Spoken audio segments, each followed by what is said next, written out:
매일 성경 묵상을 돕는 해설 가이드입니다. 안녕하세요. 묵상 코치입니다. 함께 읽고 나눌 말씀은 누가복음 6장 27절에서 38절까지 말씀입니다. 앞선 본문에서 예수님은 여러 제자들 중 12사도를 세우시고 평지에서 사역을 하시면서 마침내 하나님 나라 백성에 대해 말씀하십니다. 이제 이 단락에서 본격적으로 하나님 나라 백성의 삶에 대해서 교훈하십니다. 27절에서 34절 읽겠습니다. 그러나 너희 듣는 자에게 내가 이르노니 너희 원수를 사랑하며 너희를 미워하는 자를 선대하며 너희를 저주하는 자를 위하여 축복하며 너희를 모욕하는 자를 위하여 기도하라. 너희의 입밤을 치는 자에게 젖밤도 돌려대며 내 겉옷을 빼앗는 자에게 속옷도 거절하지 말라. 내게 구하는 자에게 주며 내 것을 가져가는 자에게 다시 달라 하지 말며 남에게 대접을 받고자 하는 대로 너희도 남을 대접하라. 너희가 만일 너희를 사랑하는 자만을 사랑하며 칭찬받을 것이 무엇이냐? 죄인들도 사랑하는 자는 사랑하느니라. 너희가 만일 선대하는 자만을 선대하면 칭찬받을 것이 무엇이냐? 죄인들도 이렇게 하느니라. 너희가 받기를 바라고 사람에게 구워주면 칭찬받을 것이 무엇이냐? 죄인들도 그만큼 받고자 하여 죄인에게 구워주느니라. 27절에서 30절은 원수를 사랑하라 라고 말합니다. 앞단락에서 하나님 나라 백성의 4가지 복에 대해서 말씀하신 예수님은 이제 하나님 나라 백성이 구체적으로 어떤 윤리적 삶을 살 것인지 말씀하십니다. 첫 번째 교훈은 원수를 사랑하는 것입니다. 구약의 윤리를 함축하면서도 더 짧고 분명하게 하나님 나라 윤리를 설명하십니다. 레위기 19장 18절은 원수를 갚지 말며 동포를 원망하지 말며 내 이웃 사랑하기를 내 자신과 같이 사랑하라고 말합니다. 예수님은 간결하지만 더 직접적으로 원수 사랑을 요구하십니다. 단순히 원수를 갚지 않는 것이 아니라 오히려 원수를 사랑하라고 하십니다. 처음 2개의 구절인 27절과 28절에서 예수님은 4개의 명령형 동사를 사용하여 원수를 사랑하는 것을 다른 표현으로 반복하십니다. 이어서 구체적인 예를 들어 원수 사랑을 교훈하십니다. 원수 사랑을 실천할 4가지 예를 드십니다. 뺨을 치는 것은 폭력적인 공격이라기보다 상대방을 모욕하는 것입니다. 겉옷을 빼앗는 것은 사람의 기본적인 의식주를 침범하는 것입니다. 율법에 의하면 한 사람의 겉옷은 해가 지도록 전당 잡을 수 없으니 겉옷은 사람에게 가장 기본적인 필요이기 때문입니다. 예수님은 원수가 심각한 손실을 입힐 때조차도 복수를 하기보다 오히려 속옷까지 주며 더 적극적으로 사랑을 실천할 것을 주문하십니다. 31절에서 34절은 대접받고 싶은 대로 남을 대접하라입니다. 남에게 대접을 받고자 하는 대로 너희도 남을 대접하라는 말씀은 마태복음과 다른 문맥에서 사용됩니다.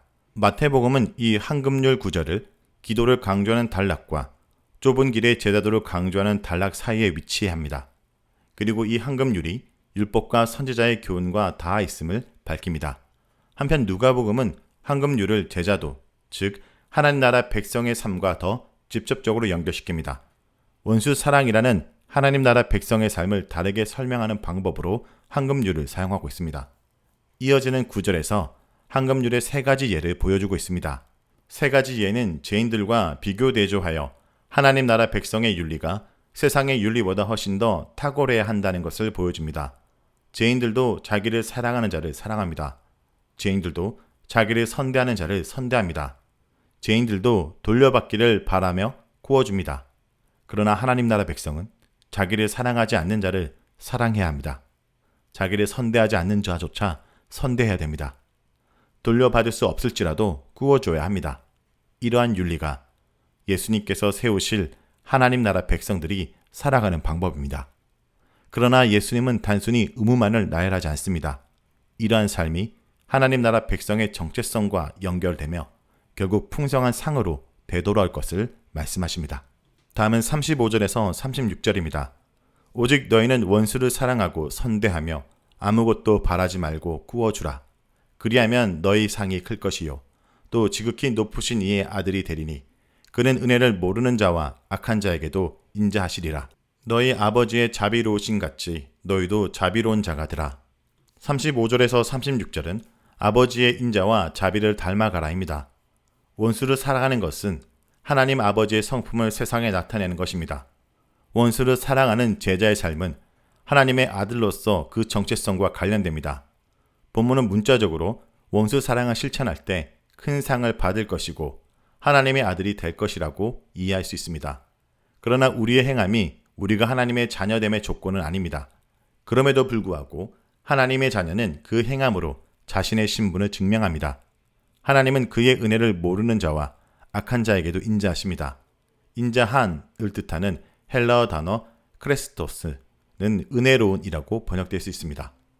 이 단어는 구약에서 특히 시편에서 자주 하나님의 선하심을 나타낼 때 사용되었습니다. 베드로는 주의 인자하심을 맛보았으면 모든 죄를 버리고 갓난 아기같이 순전하고 신령한 젖을 사모하라고 권면했습니다. 하나님은 은혜를 모르는 자에게 은혜로우신 분입니다. 은혜를 모르는 자는 다른 말로 감사할 줄 모르는 자입니다. 하나님의 은혜를 받았지만 감사할 줄 모르는 자에게 하나님은 여전히 은혜로우십니다. 그와 같이 예수님의 제자들도 그러한 은혜를 사람들에게 베풀어야 됩니다.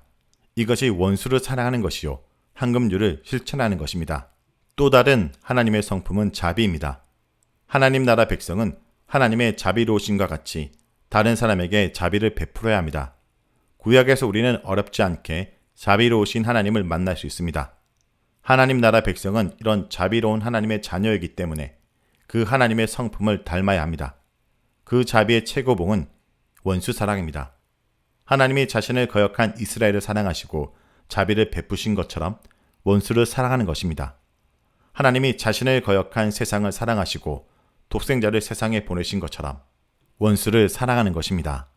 다음은 37절에서 38절 읽겠습니다. 비판하지 말라. 그리하면 너희가 비판을 받지 않을 것이요. 정죄하지 말라. 그리하면 너희가 정죄를 받지 않을 것이요. 용서하라. 그리하면 너희가 용서를 받을 것이요. 주라. 그리하면 너희에게 줄 것이니 곧 후이되어 누르고 흔들어 넘치도록 하여 너희에게 안겨주리라. 너희가 헤아리는 그 헤아림으로 너희도 헤아림을 도로 받을 것이니라. 37절에서 38절은 비판하지 말고 너그럽게 나눠주라입니다. 하나님 나라 백성의 네 번째 삶의 원리는 비판하지 않고 용서하는 것입니다. 비판하지 않고 오히려 다른 사람에게 너그럽게 베푸는 것입니다. 비판하는 것은 하나님의 영역입니다. 그리스도의 제자는 선악을 분별해야 됩니다. 그러나 다른 사람을 정죄하고 비판하는 것을 피해야 됩니다. 왜냐하면 사람을 정죄하고 심판하는 것은 하나님의 영역이기 때문입니다. 따라서 바울은 심판을 하나님께 맡기고 원수가 줄이거든 먹이고 목마르거든 마시게 하라고 권면합니다. 용서하다를 뜻하는 아포르우는 풀어주다, 놓아주다를 뜻하기도 합니다. 따라서 앞서 나온 비판과 정죄라는 단어와 함께 재판의 사항을 연상케 합니다. 내가 하나님 위치에서 사람을 심판하고 정죄하여 감옥에 가두는 것은 하나님 나라 백성의 삶이 아닙니다. 물론 공적인 영역에서 죄인을 판단하고 징계하는 것은 필요합니다. 그러나 본문이 말하는 것은 사적인 영역, 개인적인 관계입니다. 개인적으로 원수를 갚거나 심판하지 말라는 뜻입니다. 주는 자가 받을 복을 말씀하심으로 주는 것을 격려하십니다. 3단계에 걸쳐 풍성하게 주신다는 것을 보여주고 있습니다.